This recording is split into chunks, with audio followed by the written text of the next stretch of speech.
3 मई को नीट की परीक्षा हुई थी। दावा है कि नीट एग्जाम से पहले एक गेस्ट पेपर मार्केट में आ गया था।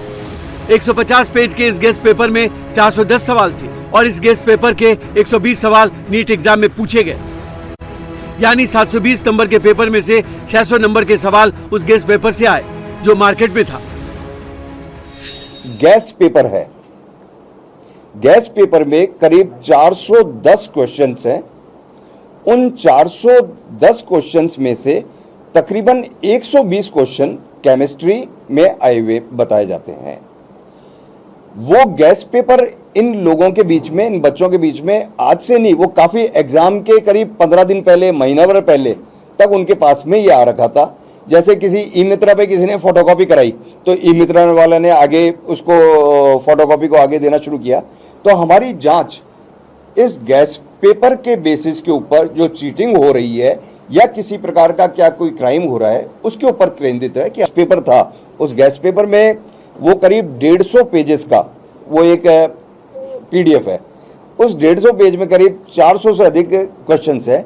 उसमें से 120 के करीब क्वेश्चंस बताया जाता है कि आए हैं। हालांकि पुलिस फिलहाल पेपर लीक की बात से इनकार कर रही है, लेकिन राजस्थान एसओजी मामले की जांच में जुटी है।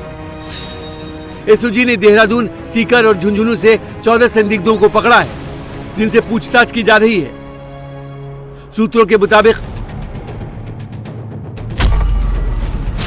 क्वेश्चन पेपर सीकर भेजने वाला चूरू का लड़का है, जो केरल के एक कॉलेज से एमबीबीएस कर रहा है। उसी ने 1 मई को गेस्ट पेपर सीकर के अपने एक दोस्त को भेजा। वहां से ये सीकर के एक पीजी संचालक को मिला, जिसने इसे अपने यहाँ रहने वाले छात्रों को दे दिया और उनके जरिए ये अन्य छात्रों और करियर काउंसलर तक पहुंचा और फिर छात्रों के बीच बढ़ता चला गया।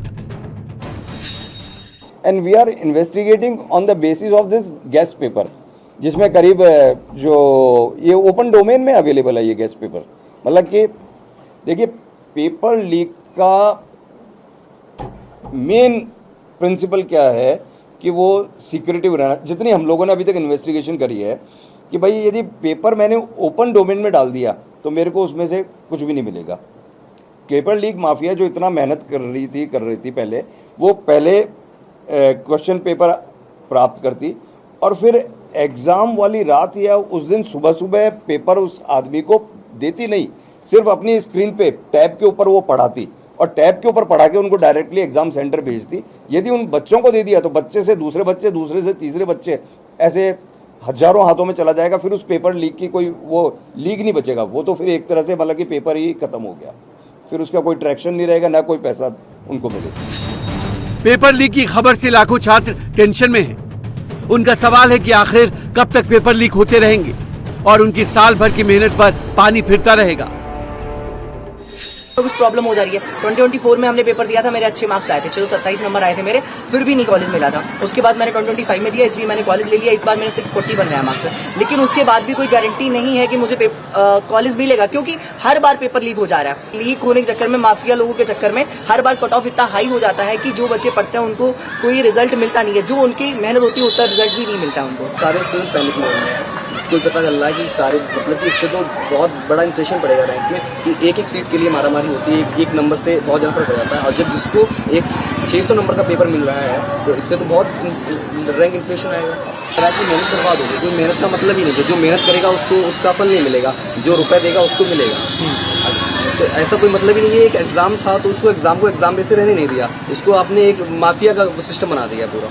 साल मेहनत करी है, रात दिन पढ़ाई करी है, और बाद में ये पता चलता है कि हमारा नीट का एग्जाम क्लियर वो हो गया है, लीक हो गया है, और बाद में फिर ऐसा कब तक चलेगा। इस बार सबका पेपर हो, जिन बच्चों का अच्छा गया पेपर, तो उनमें भी दिक्कत हो सकती है। मतलब उनको दोबारा तैयारी करना पड़ेगा, दोबारा एग्ज़ाम का टेंशन में बनाना पड़ेगा। और जिन बच्चों ने मतलब वही गैस पेपर मतलब वही प्राप्त किया है पूरा, तो उनके लिए तो फिर मतलब दोबारा से पकड़े गए 14 लोगों में से ज्यादातर करियर काउंसलर हैं। सूत्रों के मुताबिक जयपुर के प्रिंटिंग प्रेस में पेपर छपने आया था और वहीं से लीक होने की बात सामने आ रही है। मामले में एसओजी, एक्सपर्ट्स और एनटीए से भी सलाह ले रही है, क्योंकि आईबी को इनपुट मिला है कि करियर काउंसलर्स के जरिए ही पेपर के कई प्रश्न परीक्षा से पहले सीकर और झुंझुनू के छात्रों को मिल गए थे।